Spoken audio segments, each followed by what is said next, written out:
kali ini kita akan belajar mengenai Indonesia sebagai negara maritim, di mana topik kali ini adalah bagian dari subtema 3, yaitu tentang lingkungan dan manfaatnya.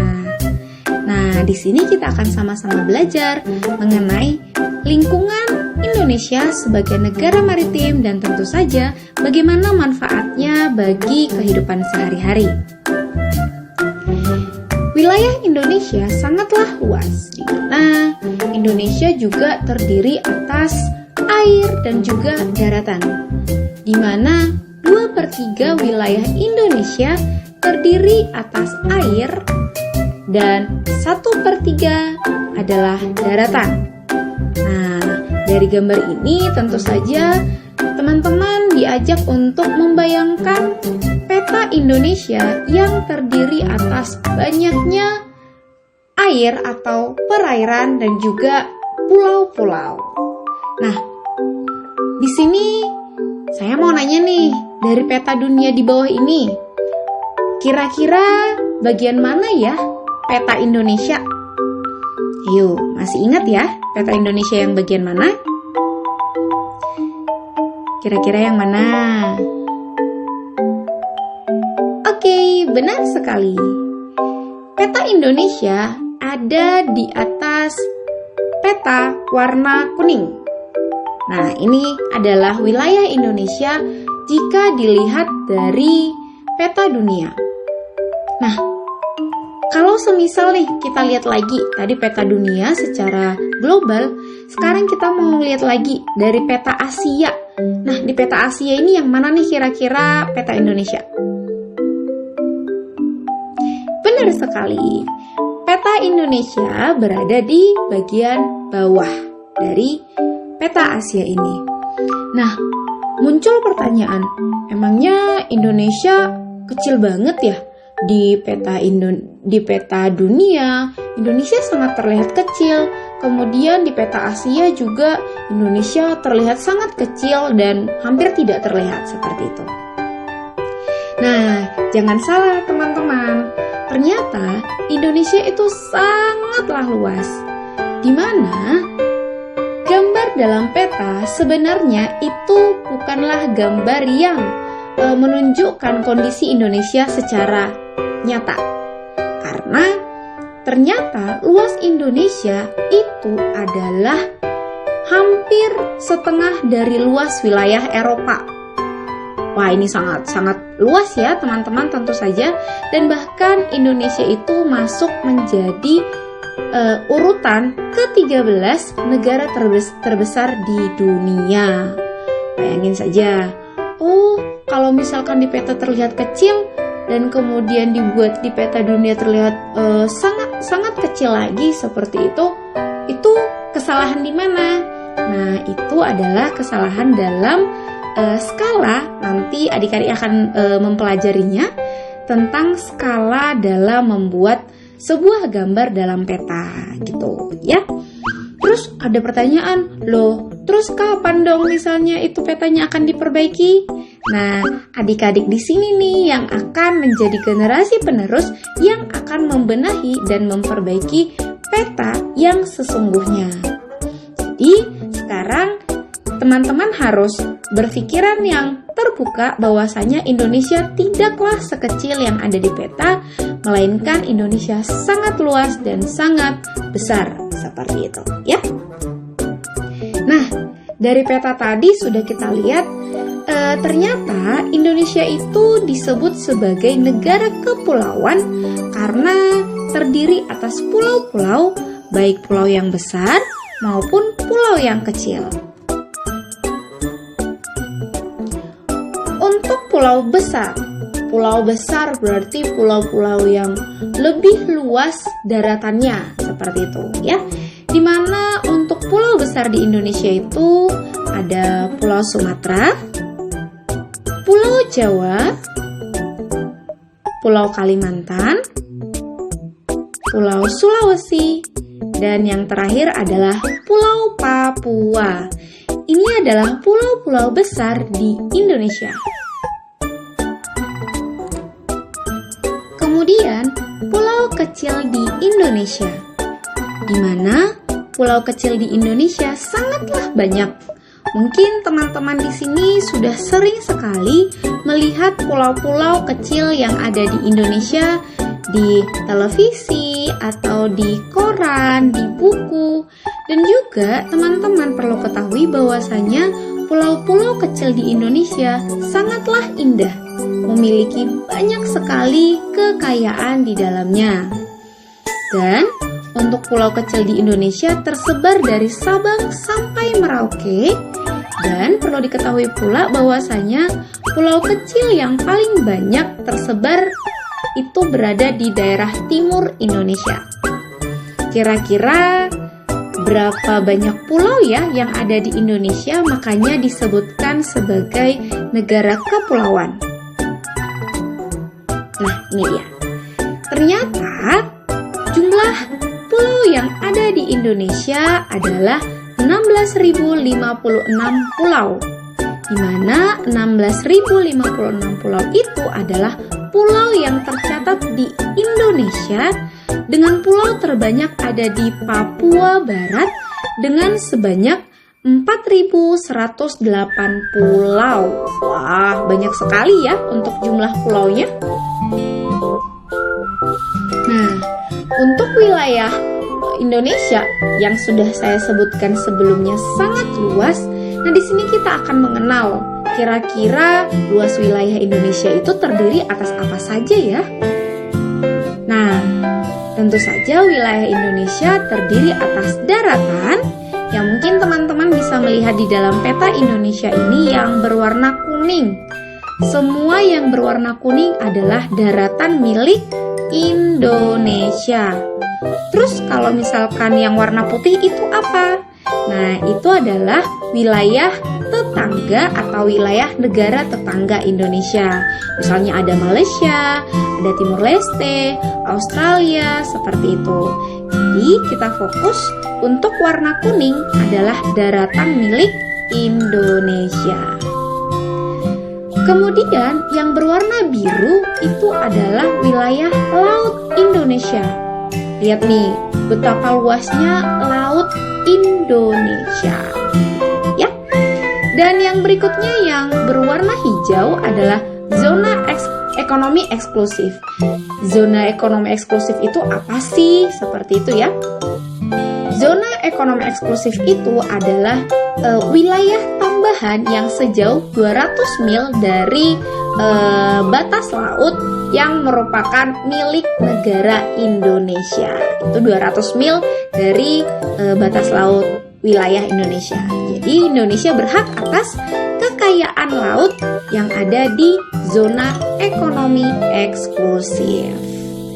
Nah, jadi kalau kita totalkan, total luas wilayah Indonesia itu adalah sebanyak 5.193.240 km kuadrat, di mana total tersebut terdiri atas 1.919.440 km kuadrat luas daratan dan 3.273.810 km kuadrat luas lautan dan 2,7 juta kilometer kuadrat luas zona ekonomi eksklusif. Dari jumlahnya ini saja sangat banyak ya. Mungkin lebih banyak dari jumlah tabungan kita hari ini. Jadi Indonesia sangat kaya dan sangat luas wilayahnya.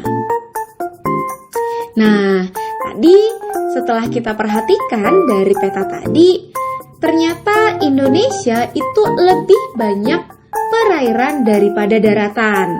Karena itulah Indonesia disebut sebagai negara maritim. Karena wilayah lautan lebih luas daripada wilayah daratan. Oke, jadi sekarang sudah paham ya apa yang dimaksud dengan negara maritim. Jadi negara maritim itu menggambarkan sebuah negara yang memiliki wilayah lautan lebih luas daripada daratannya sendiri. Nah, kondisi geografis sebagai negara maritim tadi membawa banyak keuntungan bagi bangsa Indonesia. Tentu saja ini sangat berdampak positif bagi Indonesia, di mana mengandung keanekaragaman sumber daya alam laut yang sangat melimpah. Dan kemudian sumber daya alam laut tersebut antara lain ada ikan, terumbu karang, dan kemudian ada lagi kekayaan biologi yang bernilai ekonomi tinggi. Berikutnya juga di wilayah Indonesia yang sebagai negara maritim tadi itu memiliki wisata bahari yang sumber energi minyak dan gas buminya banyak, bahan mineral banyak, dan juga media transportasi antar pulau. Nah, di sini teman-teman perlu ketahui ya, untuk wisata bahari, sumber energi minyak dan gas bumi ini bersumber dari lautan Indonesia yang luas tadi. Dan mungkin teman-teman di sini pernah menonton film-film bajak laut, pirate seperti itu. Di Indonesia juga banyak sekali peninggalan-peninggalan harta karun yang mungkin ada beberapa kapal yang karam di wilayah perairan Indonesia. Itu masuk nggak menjadi salah satu kekayaan Indonesia? Iya dong, itu menjadi salah satu kekayaan dari Indonesia, gitu ya. Jadi kalau semisal tadi ada laut, ada ikan, ada banyak hewan-hewan yang ada di dalam wilayah Indonesia ini, ya tentu saja kita harus merawat lingkungan kita supaya wilayah Indonesia tidak tercemari dan tidak mengurangi kekayaan Indonesia itu sendiri. Nah, selain dari wilayah yang sangat kaya tadi, ternyata keuntungan lain dari hasil negara sebagai negara maritim dan juga negara kepulauan tadi melahirkan banyak sekali profesi yang berhubungan dengan kemaritiman. Misalnya nih, ada nelayan, kemudian ada petani rumput laut, ada petani garam, petani kerang ataupun mutiara, di mana mutiara itu adalah hasil dari kerang. Kemudian ada juga pemandu wisata. Wah, pemandu wisata menjadi sebuah profesi. Ya dong, karena Indonesia memiliki wisata yang sangat indah, apalagi dari maritimnya. Pantai Indonesia yang sangat bersih, wilayah-wilayah yang masih sangat asri, menjadikan banyak orang luar negeri yang ingin berkunjung ke Indonesia menikmati wisata yang ada di Indonesia. Kemudian ada lagi yang namanya pedagang ikan laut. Ayo, siapa di sini yang suka makan ikan laut? Bu Susi, mantan Menteri Kelautan, pernah menyebutkan kita harus makan banyak ikan supaya kita lebih sehat. Kemudian ada lagi profesi buruh untuk menjemur ikan asin. Kemudian ada teknisi kapal, pengrajin kerang, kemudian jasa penyeberangan tentunya, karena wilayah yang terdiri atas pulau-pulau dan juga dibatasi oleh lautannya, ada lautan, ada perairan, mengakibatkan jasa penyeberangan ini sangat diperlukan. Kemudian ada juga loh penyelam tradisional untuk mencari teripang, ada juga penambang minyak lepas pantai, pemandu peselancar, dan juga penjaga mercusuar pantai. Dimana penjaga mercusuar pantai ini tentu saja yang mengamankan lalu lintas yang ada di laut. Jadi bukan hanya lalu lintas di jalan raya saja ya yang ada, ternyata di laut juga ada penjaga lalu lintasnya. Kemudian ada beberapa sektor usaha pelabuhan, kemudian ada usaha perhotelan, yaitu misalnya kalau teman-teman pernah mendengarkan atau bahkan berwisata ke Bali, di sana banyak sekali usaha perhotelan yang memberikan pemandangan pantai yang ada di Bali. Kemudian ada penambak udang dan juga pengrajin kayu. Jadi karena wilayah yang maritim tadi melahirkan banyak sekali profesi yang mungkin bukan hanya yang kita sebutkan tadi ya, tetapi juga masih banyak profesi-profesi lainnya. Nah, selain profesi, ternyata kondisi geografis tadi juga melahirkan atau berhubungan dengan kehidupan sosial masyarakat di Indonesia. Nah, kira-kira dari gambar ini apa? Ayo, ada yang pakai baju kira-kira dari daerah Timur Tengah, dari Eropa, dari Cina, dari India, dari Belanda. Kira-kira apa? Ayo. Nah, jadi karena wilayah Indonesia yang sangat luas dan juga berada di posisi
kemudian ada pakaian adat yang mungkin di sini teman-teman sudah pernah memakai pakaian adat, baik itu ketika Hari Kartini mungkin, atau perlombaan fashion show, atau bahkan pernah melihat di media-media lainnya. Kemudian permainan tradisional. Ayo, di sini masih ada nggak yang sering bermain menggunakan permainan-permainan tradisional? Ayo, masih pada ingat nggak permainan tradisional apa aja yang pernah dimainkan? Jangan asik main gadget terus ya.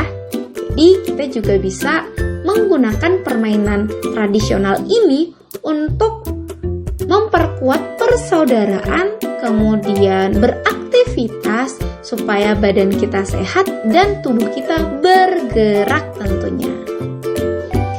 Kemudian melahirkan kesenian, di mana kesenian ini banyak ya. Misalnya dari daerah Papua itu ada yang namanya Ayo, ada yang ingat?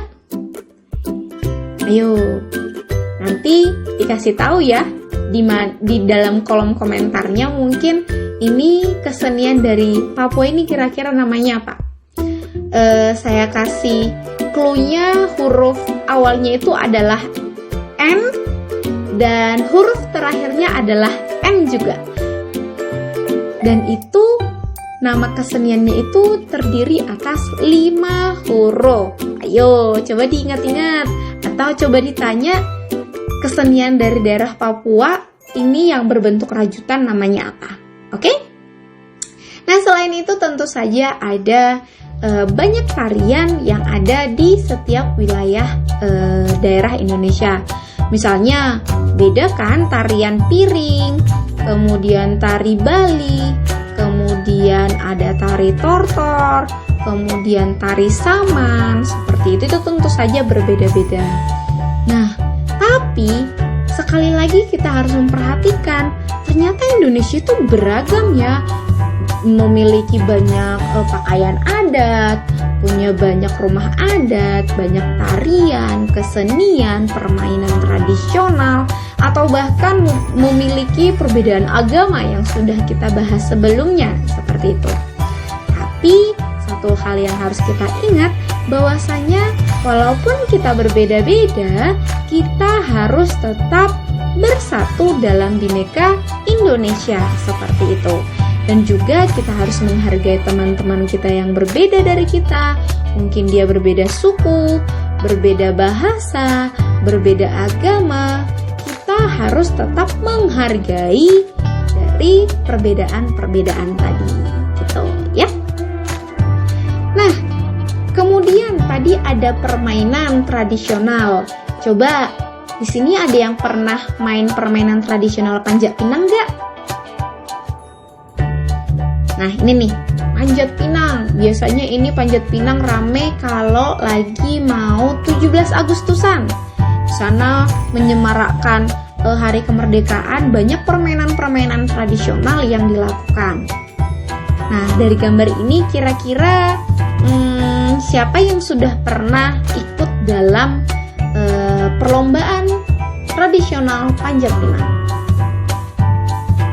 Oke, mungkin di sini teman-teman sudah banyak yang menonton atau bahkan berpartisipasi dalam lomba panjat pinang ini.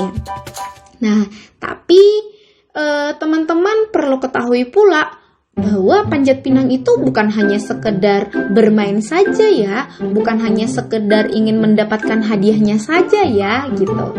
Ternyata banyak sekali manfaat dari permainan panjat pinang, dimana selain tentunya hadiahnya, ada juga usaha dan kerjasama yang baik dalam permainan ini. Harus gotong royong. Mulai yang pertama ya, kita coba mulai dari menancapkan pohon pinangnya ke dalam tanah. Itu juga harus membutuhkan kerjasama dan gotong royong masyarakat untuk mendirikan pohon pinang yang kuat dan kokoh. Kemudian ketika bermain misalnya, tentu saja setiap tim atau setiap kelompok harus bekerja sama bahu-membahu untuk menolong teman yang lain untuk berusaha mencapai puncak mendapatkan hadiahnya, gitu ya. Jadi di sini kita harus gotong royong, harus bekerja sama. Yang ini merupakan nilai-nilai dari Pancasila, gitu ya. Selain itu, kalau nih semisal kita lagi menonton panjat pinang atau yang kita juga turut ikut panjat pinang gitu, tentu saja kita juga memiliki hal baiknya lagi, yaitu seluruh alat gerak kita digunakan. Misalnya ada Budi yang sedang ikut dalam panjat pinang, dia itu harus menahan kuda-kudanya kuat untuk menahan temannya yang harus memanjat ke atas, terus tangannya harus kuat pegang pohon pinangnya, karena kan itu dilumurin sama minyak biasanya jadi licin, jadi harus memegang pohonnya kuat seperti itu supaya nggak jatuh teman-teman yang lain. Nah, kalau misalkan kita sebagai penonton, alat gerak apa yang kita gerakkan? Tentu saja ada tepuk tangan, mungkin kita lompat-lompat, bersorak kegirangan, atau meneriakkan supaya teman-teman yang ikut dalam kegiatan tersebut semakin semangat, gitu ya. Nah, kira-kira nih permainan tradisional apa lagi nih yang pernah kamu lakukan? Kan banyak ya, ada yang main layangan, main engklek. Mungkin di setiap daerah nama-namanya beda, tapi mungkin permainannya sama. Nah, sekarang coba kita pikir-pikirkan, kira-kira permainan tradisional apa lagi ya yang pernah kalian lakukan, dan alat gerak apa dari tubuhmu yang juga aktif dalam permainan tersebut. Oke deh, terima kasih.